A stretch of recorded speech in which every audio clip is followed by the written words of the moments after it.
This is RTT with Terry the Tiger.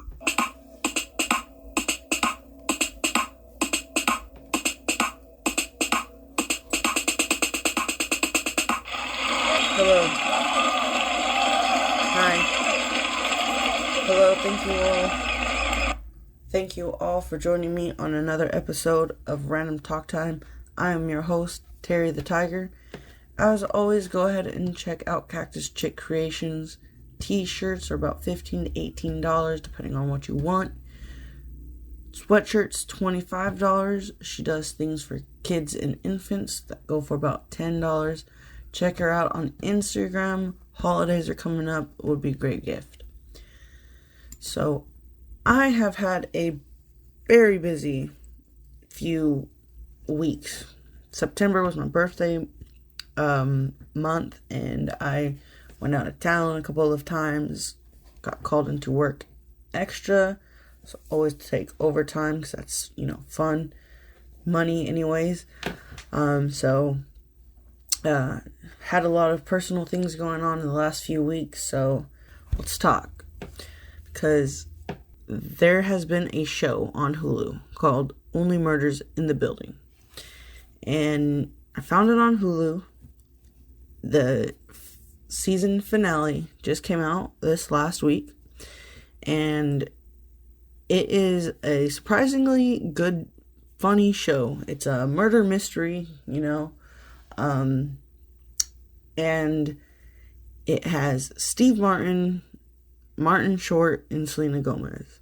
Steve Martin, I know him from Bringing Down the House and Father of the Bride, because my mom watches that all the time. And I know there's lots of other movies that he's been in, the Pink Panther, but Martin Short, he's I know him from Santa, one of those Santa movies. He plays the Snow King or something like that. I never actually watched the full thing, but I've seen it on Disney. And of course Selena Gomez, So it's, like I said, 'cause they're older actors and she's younger, and it's just, it's a funny show. It was really funny, so it was odd at first. It's, like I said, it's a murder mystery, so somebody dies and they are put in a situation where they are trying to figure out who killed him. So it's like Clue, essentially. But it was pretty good. There's only 10 episodes, so it's not a long show. But they have a podcast, and they were talking about how they're in the process of making the second season. There's no confirmations that Hulu is going to do a second season, but there's also more signs that there is going to be one. There had a very high rating when the first episode, it was like one of the highest grossing ones in a while.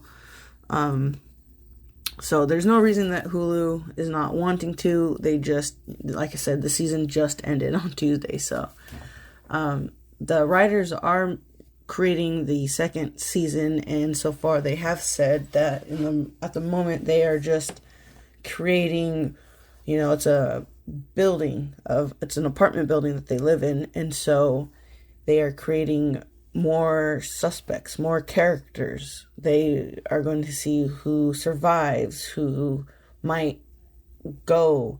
So they are in the process of doing that. I will definitely be looking into that. And if you have not watched it, it's called Only Murders in the Building. It's a really good show. I've just finished it on Hulu.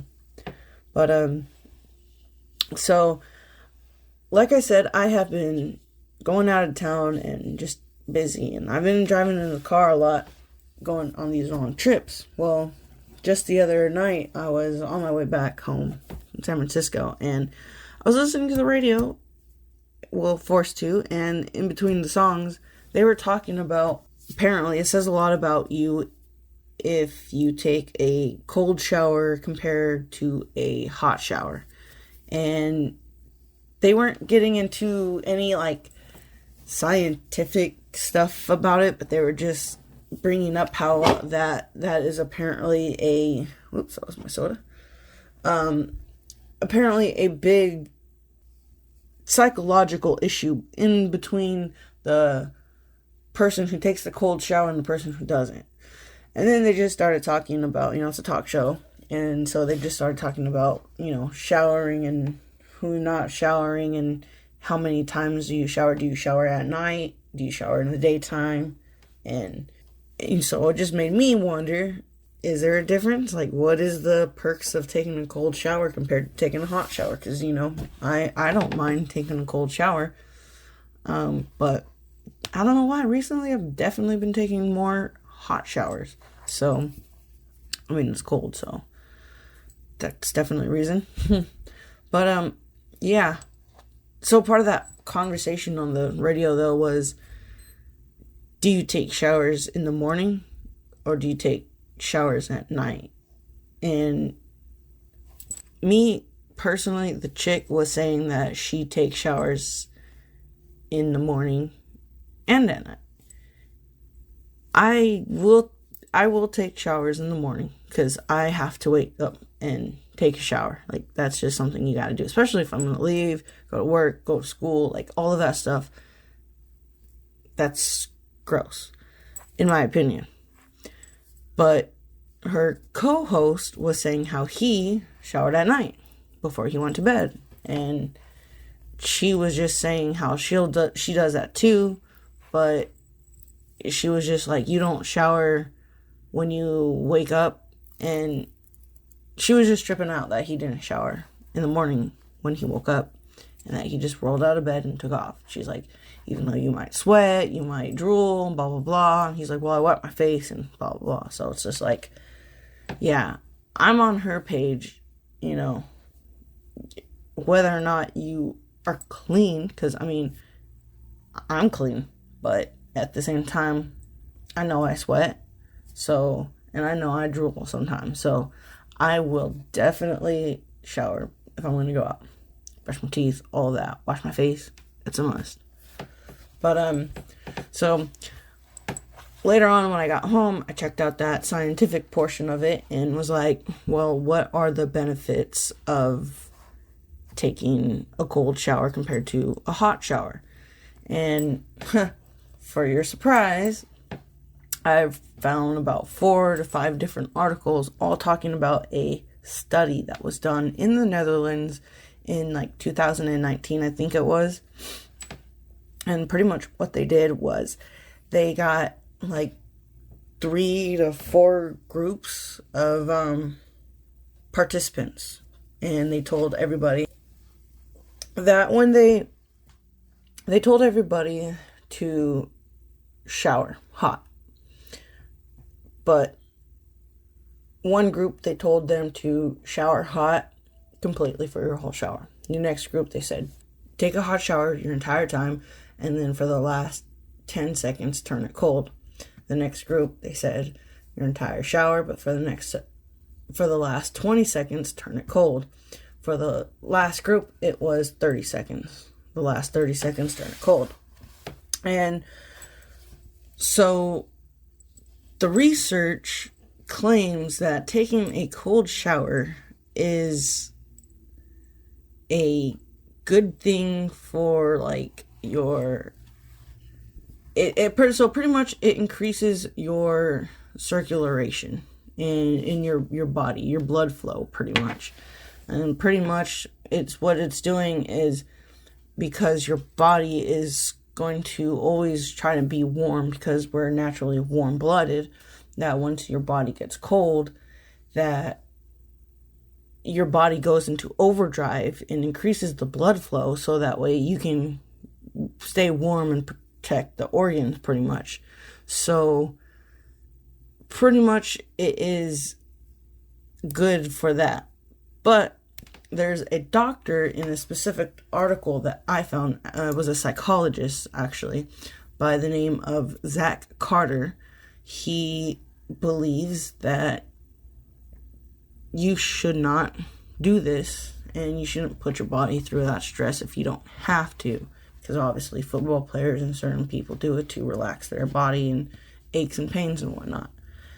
But Dr. Zach Carter says that pretty much to do the same thing, if you want to increase your blood flow, that you can go for a 10-minute walk, and it's safer because you're not putting your body through that shock.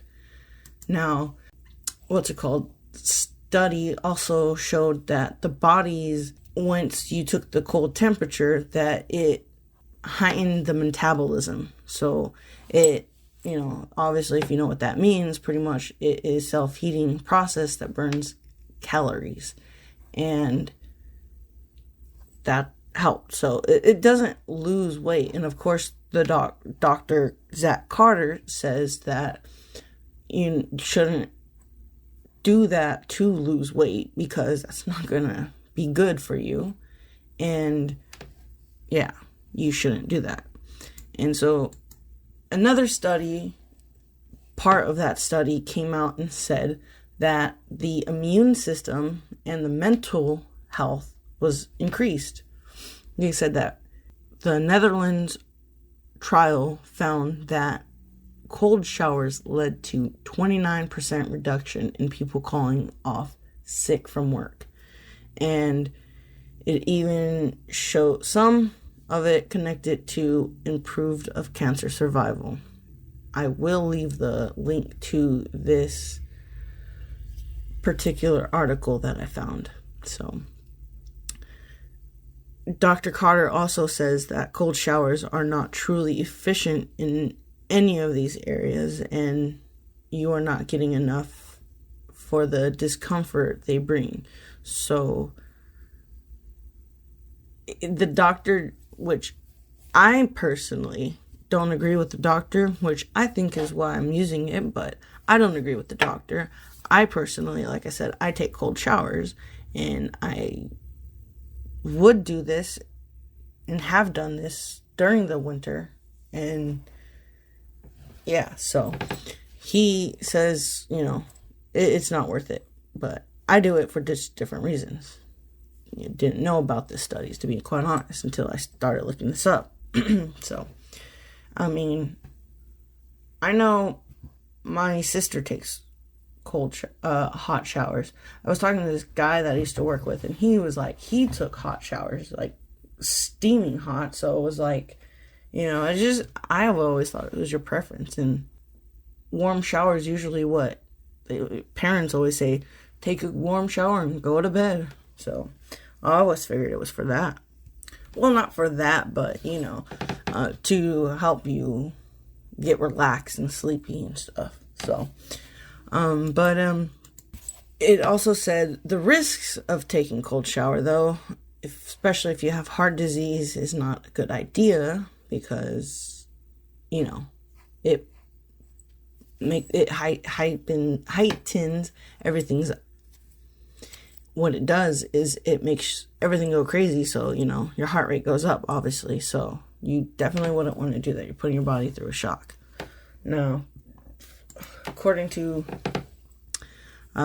Dr. Carter, he says that the water temperature has to dip to 60 degrees Fahrenheit for any of this stuff to actually work. So he says that's pretty much 40 degrees lower than what a typical steamy shower is. So he says if you are going to do it, give your body some time to adjust, instead of just dropping straight into the cold water. Anything 30 seconds under the cold can deliver some desired responses and results, but he does say it's not necessary situation to put your body in. So, I find it pretty interesting. If you want to test it out, you should definitely do it. I've gotten somebody who listened to the podcast or YouTube video I did of the patience, and said that ever since he learned about that, he tries to, be more conscious of what he's getting upset and impatient about. And so, yeah, if you want to do this and figure out if you've see a difference in any of it, go for it. I would love to know, and if I can, I'll try to see if I see a difference, because I'm definitely going to try to do some more of this and see if it helps, especially with this sickness going around, so we could see if that helps with my immune system. Not that I've really gotten sick. My brother gave me a head cold not too long ago, but screw him. I got Squirtle.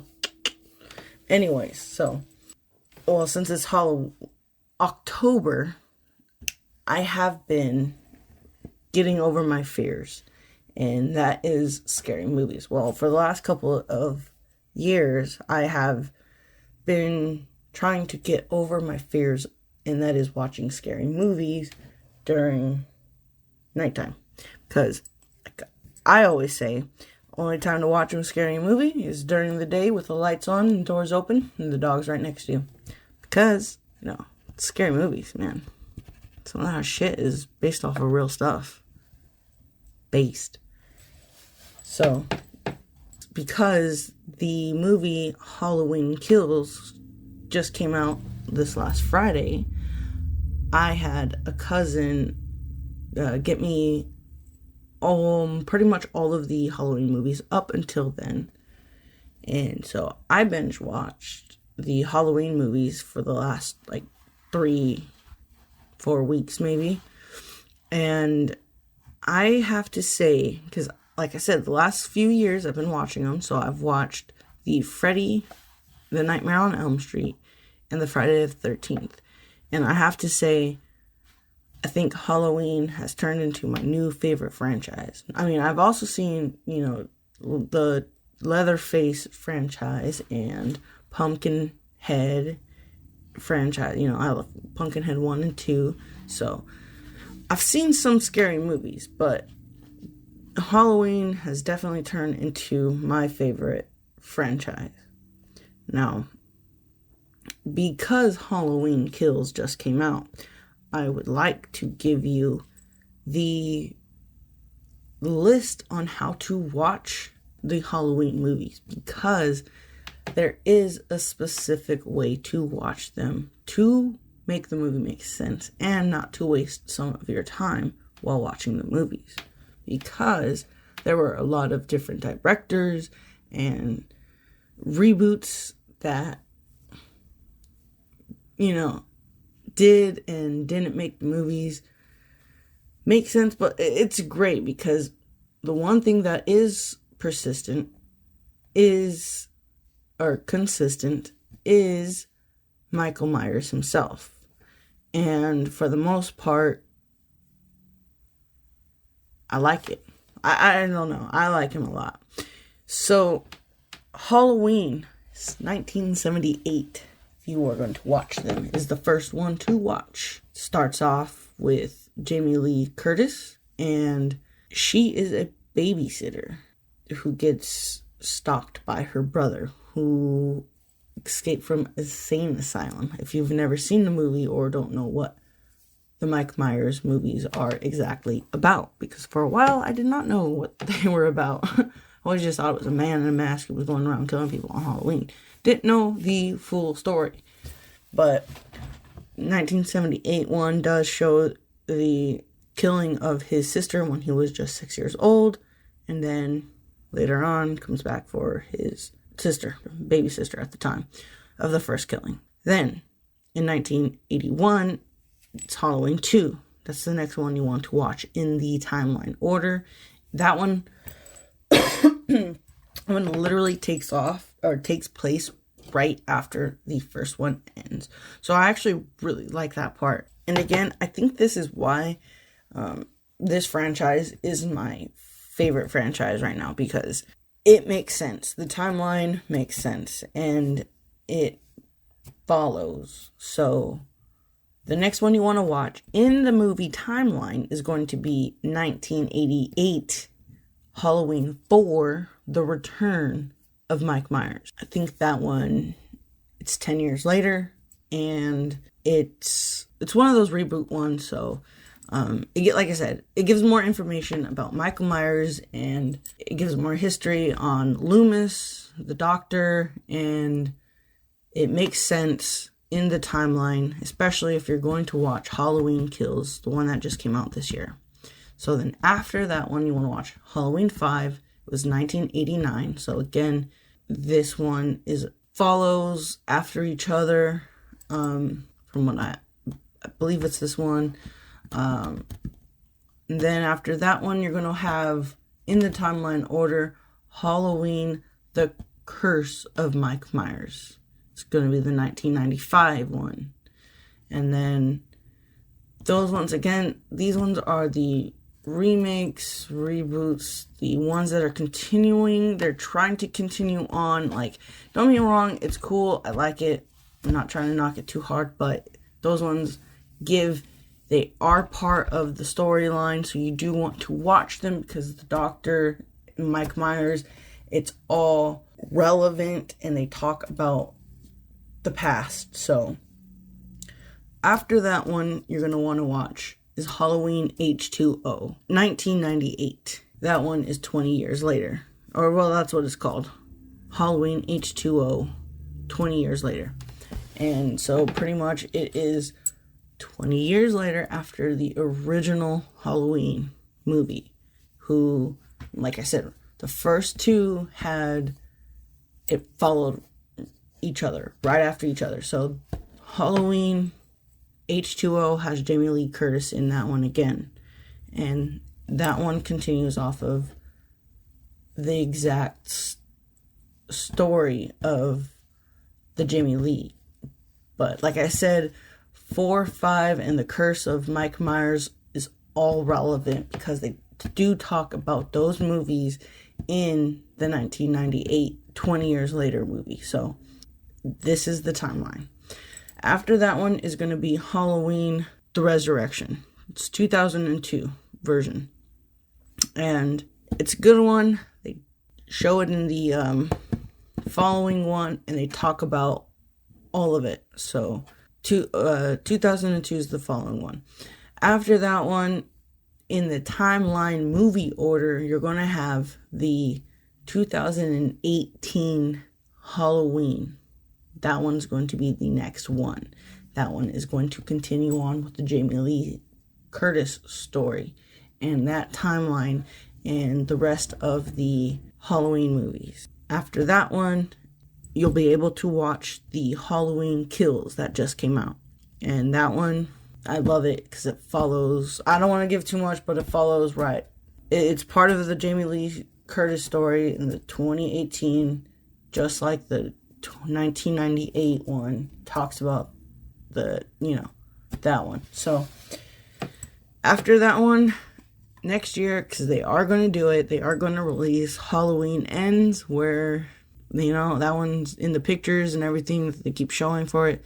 It's the only one where he's kind of not wearing a mask, so he might be wearing a mask, but yeah. So if you do want to watch the other ones, so the Rob Zombie ones, because my brother asked me about this one, the Rob Zombie ones are Halloween and Halloween 2, the 2007 and 2009 movies.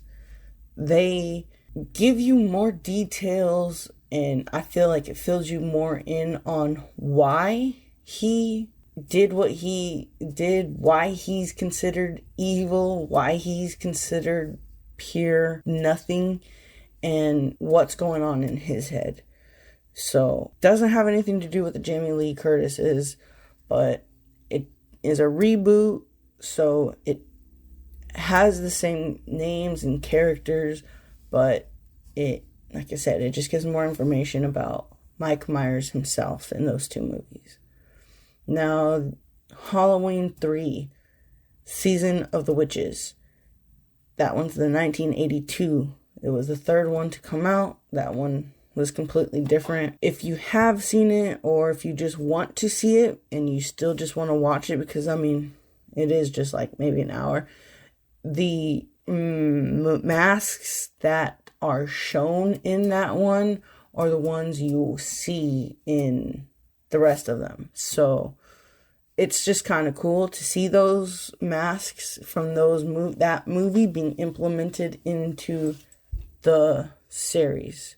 But Halloween 3 Season of the Witches has nothing to do with Mike Myers or the town of Haddonfield. So it was different, it was cool, it was creepy, but like I said, it was cool really seeing the mask implemented in the Halloween movies with the Jamie Lee Curtis ones. So that is the timeline for the Halloween movies if you want to give that a shot and watch those. But thank you all for joining in on another episode of Random Talk Time with me, Terry the Tiger. I know it's been a while, but I'm going to try to make sure I stay more active on this and get some more videos out. Definitely want to talk some more MMA and get some of that in, because I don't like talking about it on Twitter, but because of the comments and the people that you get back. But I don't mind talking crap right here, because I just don't mind it at all, especially if I get my brother in on this. So thank you all for joining me, and you guys have a great night. Me and Squirtle are going to play the game. Have a good one.